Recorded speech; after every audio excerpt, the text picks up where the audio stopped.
ఆయన భారతీయ సినిమా గ్రామీణ ఆత్మకు చిరునామాగా నిలిచారు.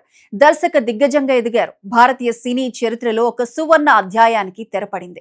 గ్రామీణ జీవితాన్ని, మట్టి వాసనను, మనుషుల భావోద్వేగాలను వెండితెరపై అత్యంత సహజంగా ఆవిష్కరించిన లెజెండరీ దర్శకుడు భారతీరాజా ఇక లేరు.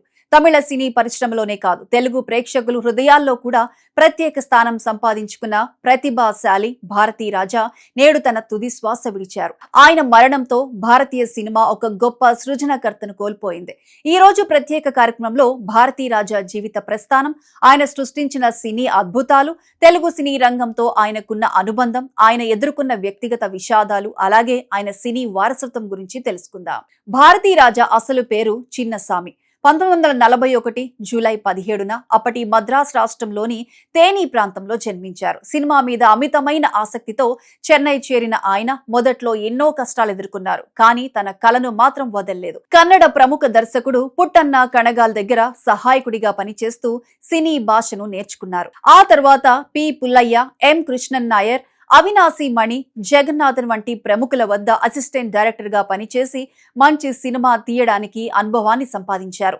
1977 తమిళ సినిమా చరిత్రను మార్చేసిన సంవత్సరం అది దర్శకుడిగా ఆయన తొలి అడుగు. ఎందుకంటే అదే ఏడాది భారతీరాజా దర్శకత్వంలో వచ్చిన 16 వయతినిలే చిత్రం విడుదలైంది. అప్పటి వరకు స్టూడియోలకే పరిమితమైన తమిళ సినిమాను ఆయన పల్లెల్లోకి తీసుకెళ్లారు. పచ్చని పొలాలు, మట్టి రోడ్లు, గ్రామీణ జీవన శైలి ఇవి కూడా సినిమాకు ప్రధాన పాత్రలుగా మారవచ్చని నిరూపించారు. ఈ చిత్రం కేవలం హిట్ మాత్రమే కాదు, తమిళ సినిమాకు కొత్త దిశను చూపించింది. కిళ్ళకే పోగుం రైలు ఇలా వరుసగా గ్రామీణ నేపథ్యంలోని కథలతో ప్రేక్షకుల్ని మంత్రముగ్ధులను చేశారు. ఆయన సినిమాల్లో గ్రామం కేవలం బ్యాక్ డ్రాప్ కాదు, అది ఒక పాత్ర. అందుకే భారతీరాజాను చాలా మంది కింగ్ ఆఫ్ రూరల్ సినిమాగా అభివర్ణిస్తుంటారు. గ్రామీణ కథలు చక్రవర్తిగా కొనియాడుతారు. భారతీరాజా కేవలం గ్రామీణ కథలకే పరిమితం కాలేదు. సిగపు, రోజాకల్ వంటి సైకలాజికల్ థ్రిల్లర్ ను తెరకెక్కించి విమర్శకుల ప్రశంసలు అందుకున్నారు. టిక్ టిక్ టిక్ వంటి యాక్షన్ థ్రిల్లర్ ద్వారా తన బహుముఖ ప్రజ్ఞను చాటుకున్నారు. ఒక దర్శకుడు ఒకే జోనర్లో కాదు, ఏ కథనైనా తనదైన శైలిలో చెప్పగలడని నిరూపించారు. అలా ఎలాంటి ప్రయోగాలకైనా తాను సిద్ధమని నిరూపించారు. భారతీరాజా పేరు చెబితే తెలుగు ప్రేక్షకులకు ముందుగా గుర్తొచ్చేది సీతాకోక చిలుక. ప్రేమను ఎంతో అందంగా, అమాయకంగా చూపించిన ఈ చిత్రం తెలుగు సినీ చరిత్రలో ఒక క్లాసిక్ గా నిలిచిపోయింది. ఈ చిత్రానికి జాతీయ పురస్కారం కూడా లభించింది. అలా తెలుగు సినీ రంగంతో అనుబంధం పెంచుకున్నారాయన. అంతేకాదు, ఎర్ర గులాబీలు, యువతరం పిలిచింది, కొత్త జీవితాలు, ఈ తరం ఇల్లాలు, ఆరాధన, జమదగ్ని, మంగమ్మ గారి మనవడు వంటి ఎన్నో చిత్రాలతో తెలుగు ప్రేక్షకుల మన్ననలు అందుకున్నారు. కాలం మారింది, దర్శకుడిగా అవకాశాలు తగ్గాయి, కానీ భారతీరాజా కళా ప్రయాణం మాత్రం ఆగలేదు. నటుడిగా కొత్త ప్రయాణం మొదలుపెట్టారు. నటుడిగాను ప్రత్యేక గుర్తింపు పొందారు. సీతకాతి, తిరు, సర్, మహారాజా వంటి చిత్రాల్లో తన అనుభవాన్ని నటన రూపంలో చూపించారు. తెరపై కనిపించే ప్రతి పాత్రలో ఆయనకు ఉన్న జీవిత అనుభవం కనిపించేది. భారతీరాజా సాధించిన పురస్కారాలు చూస్తే ఆయన గొప్పతనం అర్థమవుతుంది.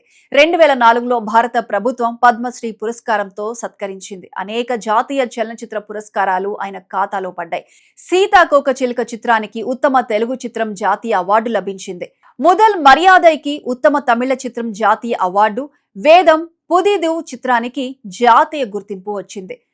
కరుత్తమ్మ చిత్రానికి కుటుంబ సంక్షేమ అంశంపై ఉత్తమ చిత్ర అవార్డు, కాదల్ పూకల్ చిత్రానికి ఉత్తమ స్క్రీన్ ప్లే జాతీయ పురస్కారం లభించింది. తెలుగులో నంది ఉత్తమ దర్శకుడు అవార్డు వంటి అవార్డులు పంట పండించారు.